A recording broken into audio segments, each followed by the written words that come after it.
So great to be here.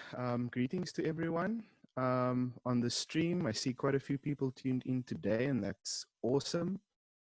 I see some familiar names there, and so I just want to greet everyone. From my side. Today we are going to talk about tech when it comes to Digital Ministry 101, and I think we're not going to go too much into depth. I think we won't. We just won't have the time for all of that. But I think let me just share with you what I know about it. I'm in no way. I know Natasha called me an expert, but I never feel like an expert. I have a lot to share, and so I hope that if anyone knows a bit more than I do, please feel free to pop in the comments below. If you have any questions, I'll do my best to answer them. And so yes, let's get to it. So perhaps to start off, this is, I think, one of the most important points I want to make tonight. The best camera you could have is the one you have with you. So we all want to walk around and do digital ministry with big cameras like this Canon, and you just feel like, oh, I can't do it because I don't have the tools, and that's not the case. I think it's very important for us to all just realize that nothing should stop you from from your ministry and from doing what you've been called to do. Yeah. So not everyone can afford these expensive cameras, and I'm gonna bring it down to just limiting it to what we can do. Um, when it comes to digital ministry, we're going to just cover some stuff like hardware, just a basic setup. We're gonna cover free resources that could assist you with your setup, your streaming, and those kind of things. We're going to chat also about with the actual videos, when should you record, when do you post these videos out on social media, some apps and free software that you can use, and then just look at your audio, your resolution, and how you should kind of look as a presenter when you are presenting or you're busy recording these videos. If you have any questions, please, as I go, please feel free to pop them down into the comments, and I will do my best to answer them once we are done.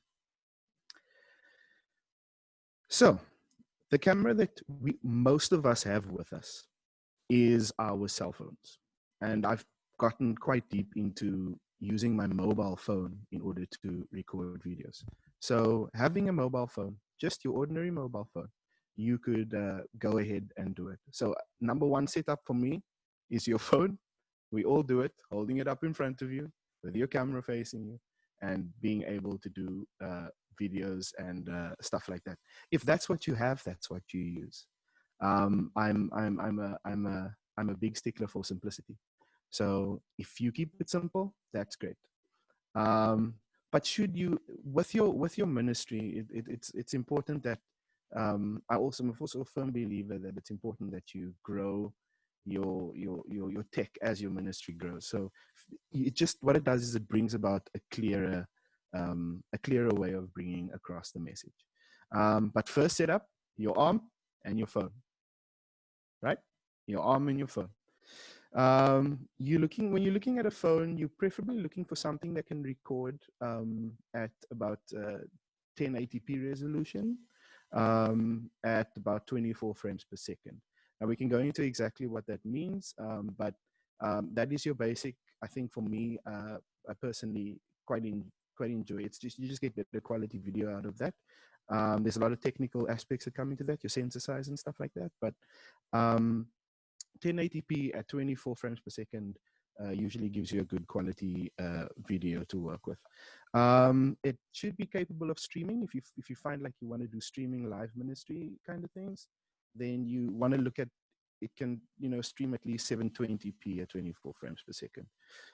Sometimes those frames fall off because of internet issues, but basically that's what I would recommend that you have.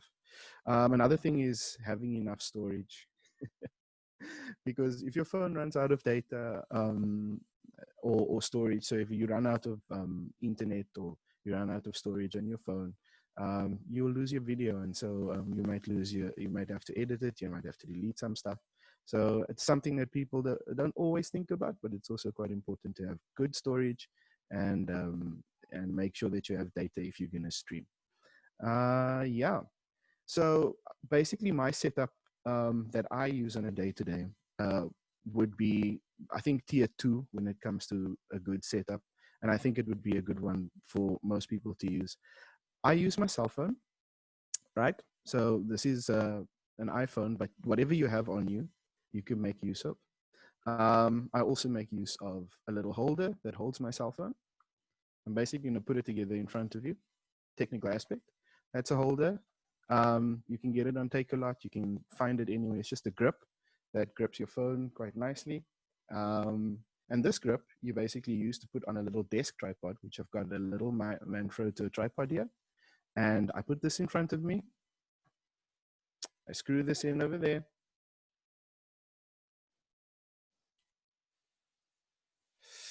And it stands quite nicely, and you can have it in front of you and just use it.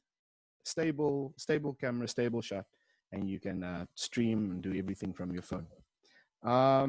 With regards to microphones, depending if I need a microphone, I will use the Boya, the M1 or the MM1. This is a little lapel microphone that you can put right onto your shirt over there, and you can use it to talk through this little Boya. It works pretty well. It sounds really good, and it also plugs. It's one of those that is directly available and able to be used on your phone. Another one that I use on my phone when I don't want a lapel mic, when I'm out and about, I will use this one, which is also part of the Boya M series. It's got a dead cat on it. They call it a dead cat. Looks like a dead cat. And then they have, the Boya MM1, which is this little shotgun microphone over there. It's that one over there. And I usually put it onto one of these rigs when I'm moving around, which just cages your phone. You put your phone in here, and you mount it. This comes with a microphone, and you just mount it onto this, and put it onto that.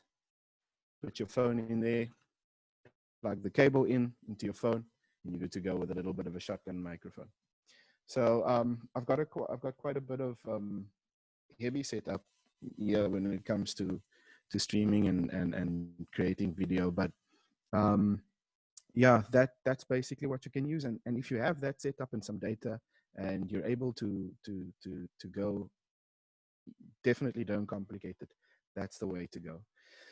When it comes to lighting, I do have a 3-point lighting setup, currently using 2 of them so that I can show you one of these, but this is a Tefolio, Telefo 15B Pro. It's quite a nice light, 15 watt power, and it's giving the current light that I've got showing on this video.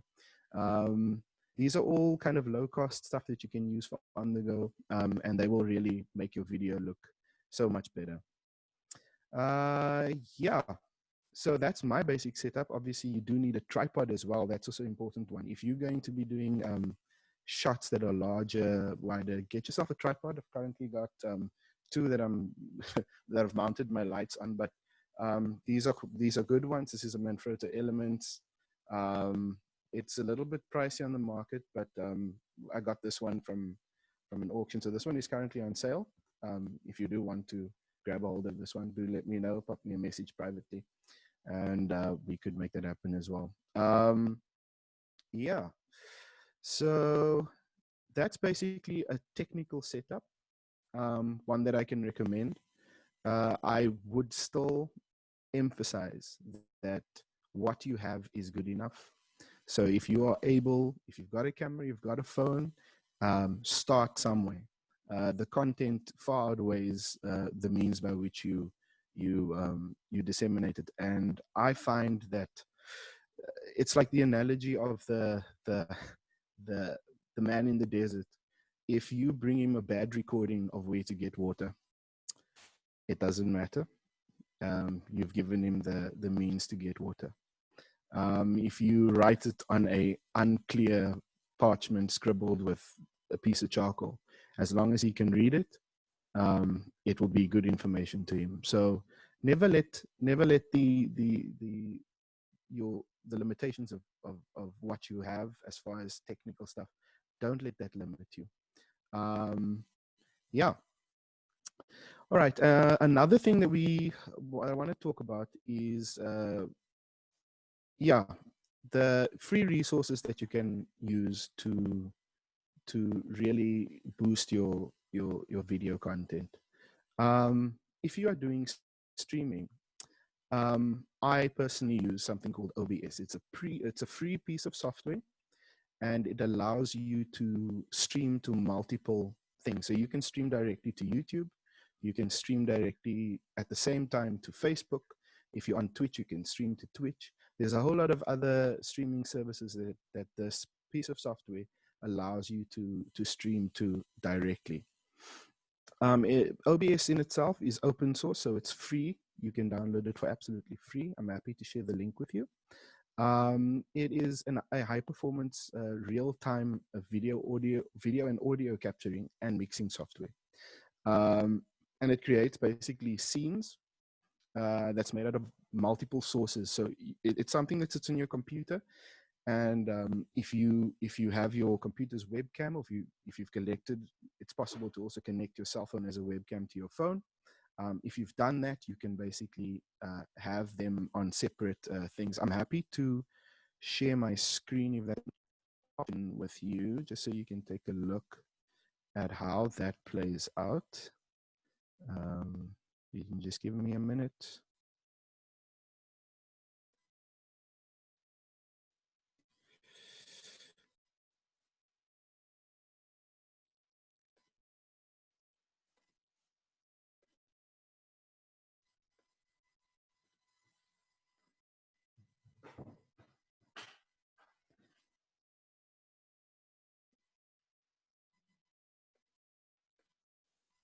Are we still there? Hi, Timothy. Okay, so while you are maybe just looking around for that and connecting yourself, I just want to remind everyone about the presentation or this evening's discussion being available on the Girl Positive YouTube channel. And then also, I just like to encourage everyone present here this evening and for the part 3 as well, happening on Sabbath afternoon at 3 o'clock, to remember that they can sign up to the Girl Positive newsletter, where we will make all the resources that our speakers are sharing during the series available. So yes, just for your information. Thanks, Timothy. You can continue. Great. So this is a really cool piece of software. And yes, as Natasha said, we'll be happy to make the resources available to you. But yeah, so this is the piece of software that I was talking about. This is called OBS, Open Broadcast Software. And it allows you basically to stream live video and stuff to your various social media networks. So Facebook, YouTube, Twitch, as I said earlier. Basically what you do in this piece of software, which is really cool, is you have the option of creating scenes.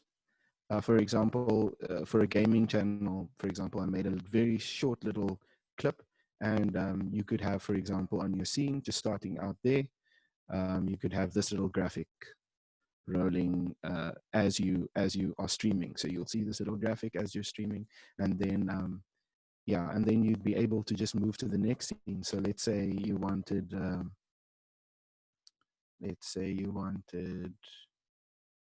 me just remove this one.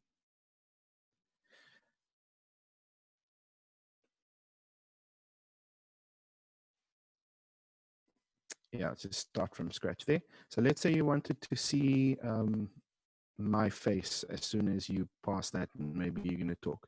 You go to video capturing device, you create a new one, and then you use an integrated webcam. At the moment, my webcam is being used by Zoom, so so it won't pick up here.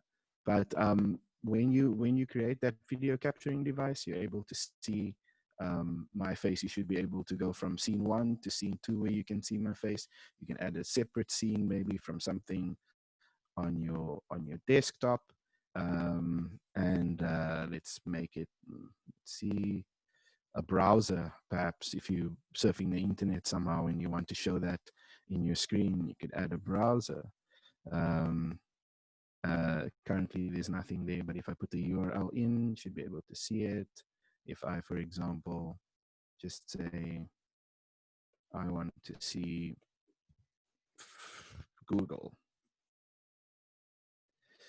then it pulls it up for you so you can see these things as you go. You could change the dimensions of it and all those things. So this is a pretty good piece of software that just allows you to switch between cameras and scenes and different videos. It makes it really cool when you're doing online presentations for your ministry and things like that. If you do want to stream to these different, uh, these various social media platforms, you just basically go to settings, say stream, say I'd like to connect to a stream, and you'll choose maybe Facebook Live, for example. Now here you'll see them ask you for a CD or stream key, and that is easily found when you go to Facebook by simply going to see more, choosing, last time I found this was on gaming videos, but you could probably use that for anything. Then you could click on Go Live.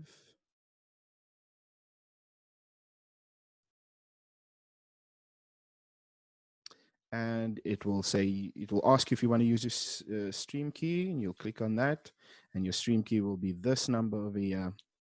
Timothy, and all you maybe. have to do is, Sorry, yeah. Timothy, it's me. So maybe just you want to move your Facebook screen over to the one that is showing now in Zoom, because currently none of us can see your Facebook window. Oh, my apology. My apology. I just flipped through it so quickly. Let me take you through that again, just so you can see. Okay, is it visible now, Natasha? Perfect. Thank you. Okay, great. Thank you so much. So I was talking about the CD, your stream key, and to get that on Facebook, for example, if you're going to Facebook Live, you'll go to, on your sidebar here on the left-hand side, you will say see more. You will click on gaming videos. It doesn't have to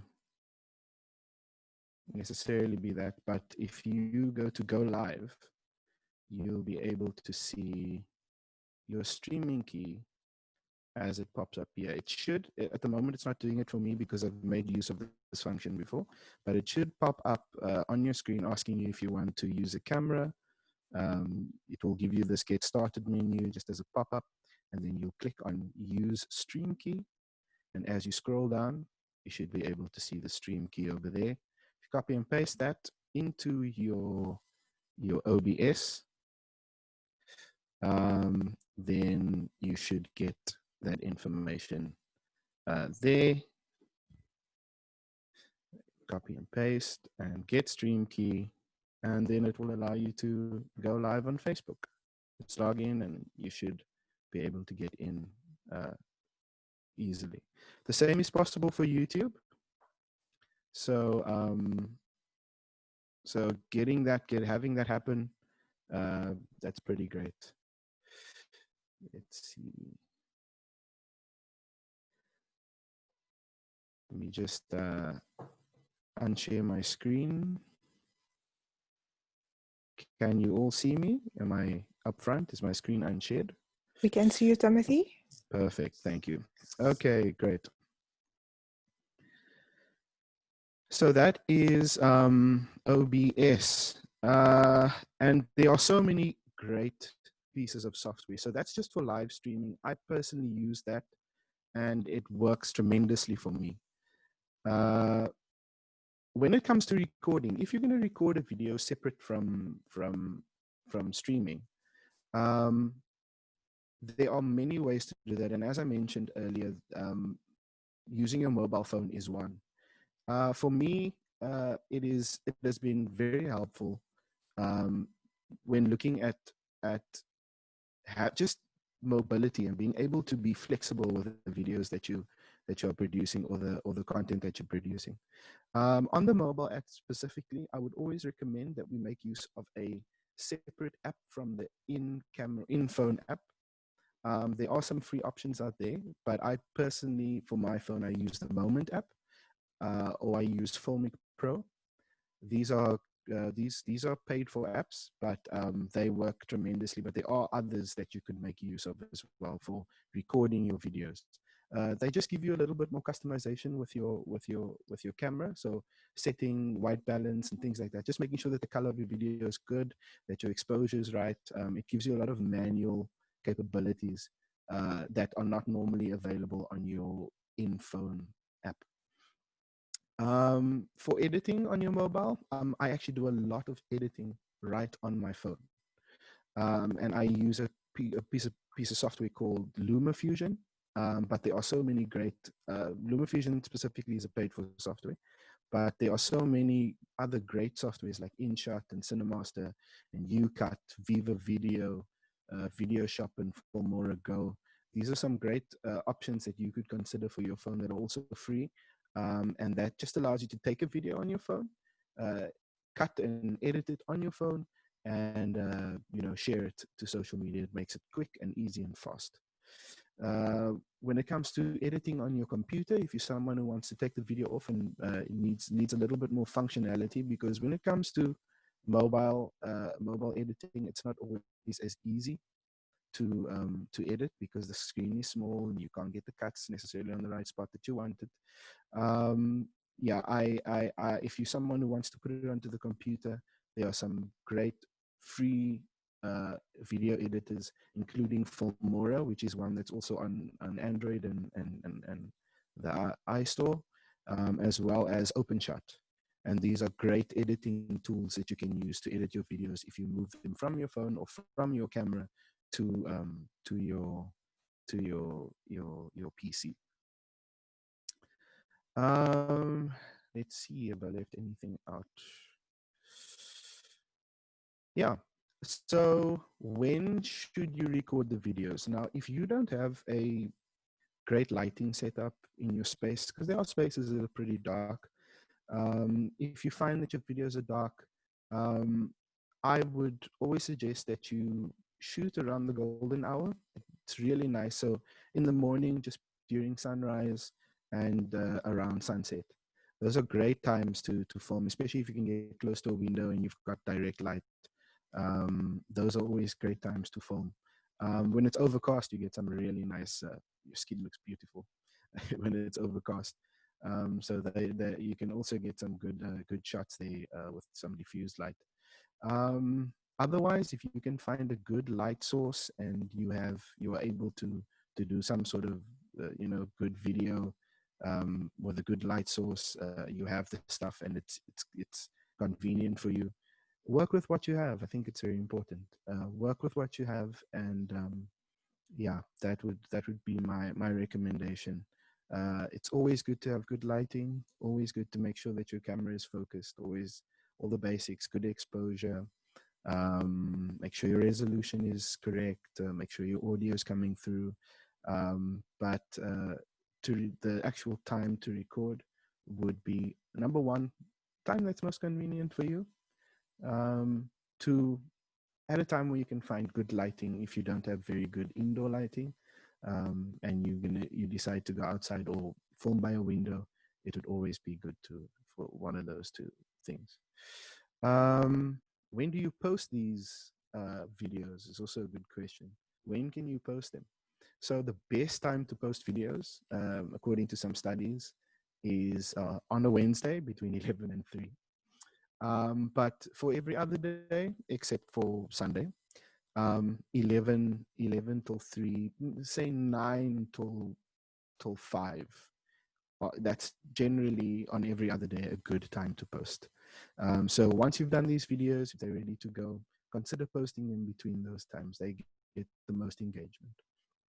Um, yes. So I've mentioned resolution. I'm just checking, making sure that I've ticked off everything I wanted to talk about. I've mentioned the resolution. I've mentioned sound check. Oh, one more thing that we could perhaps discuss. What should you look like in these videos? What should you dress? What should you wear? So depending on what content you're producing, for example, if you're doing ministry and you're producing for the youth, it's important to just look a little bit more comfortable. I think, and also colors wise, I'm wearing black right now. Neutral colors, flat colors, stuff with the not so much patterns and things on. I find that works great.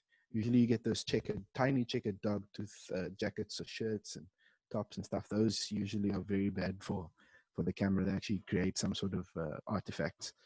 So plain colors, something straightforward, would always work as your first point of call. But yeah, when you let the content speak to what you're wearing as well. It's always important that you look the part for what you're going to say, because the visual speaks as much as the verbal. Yeah. Timothy, yes. I have two questions for you, if you will permit me. Sure. Also, just a reminder to everyone that our call will cut in 7 minutes. So if it does happen, please return to the room using the same link. So the question from one person is, can you use OBS with Zoom? The answer is yes. Fundamentally, if you have Windows, you're using a Windows PC, it is a complicated process, but it can be done. And I've actually looked into it. Yeah, I'm happy to share that. I don't know. I don't know if I have all that information right at hand. I've actually done it before. I know it can be done. So the answer is fundamentally yes. But if you'd like to talk about it afterwards, I'm also happy to set the time to do that. It's a bit of a more complicated process, but yes, it can be done. Okay, perfect. Then what's your take on background or props? I suppose this is probably like when you are recording your video or probably doing your live, your take on the background or props.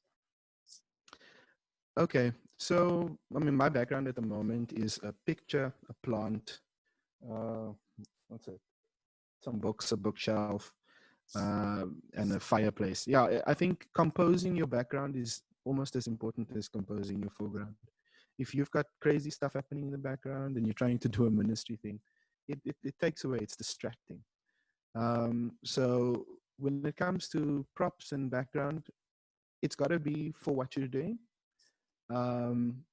Also, if you're doing it over and over and over again, and the format is basically this, where we're sitting and talking, then something that is consistent always helps people feel a little bit more comfortable, because essentially you're inviting them into your space and you're sharing with them.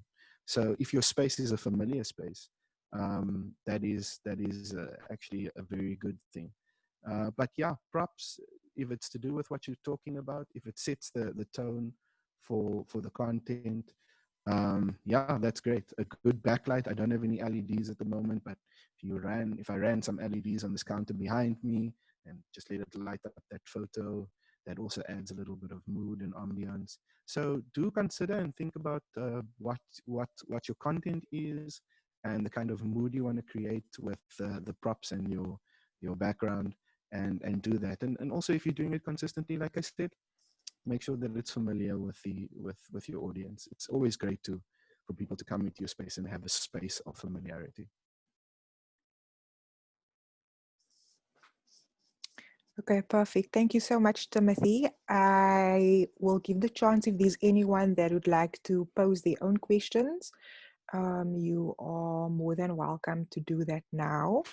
And while we wait for about a minute or two, I just want to remind everyone again, on Sabbath, the 11th of July, at 3 o'clock. So we will relaunch some advertising again on that. At 3 o'clock on Sabbath afternoon, we will be doing the final part in our Digital Ministry 101 series.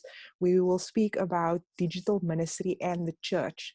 So especially for those of you who would like to invite your youth, especially people from your communications departments within your church, the leaders of your ministries, if you are planning or brainstorming to launch or do digital ministry, then you are more than welcome to join us once again on the same Zoom link at 3 o'clock on Sabbath afternoon. So I think there's no other questions. So I'd like to thank you once again, Timothy, very much for your time and for being willing to share your knowledge to try and help us to just, improve our ability and our skill in order to do digital ministry well and to the best of our ability. So for all of you, I'd like to just bid you once again a good evening and also a good rest of your week. Stay warm and stay safe. And once again, if you'd like access to any of the links, the resources that Timothy mentioned, please subscribe to the Girl Positive mailing list. Thank you so much and have a good evening further. Thank you so much, everyone. Great to have you. Thanks. Bye.